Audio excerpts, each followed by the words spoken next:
ঘটনা, মাটির নিচে ছিল জল আর মাটির ওপর ছিল একটা বৃক্ষ, আর সেই বৃক্ষে ছিল একটা পাতা যা আকাশকে স্পর্শ করত।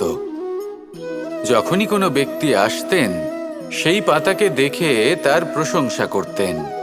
তাই বলে, আকাশে সোনার মেঘ কত ছবি আঁকে, আপনার নাম কভু লিখে নাহি রাখে।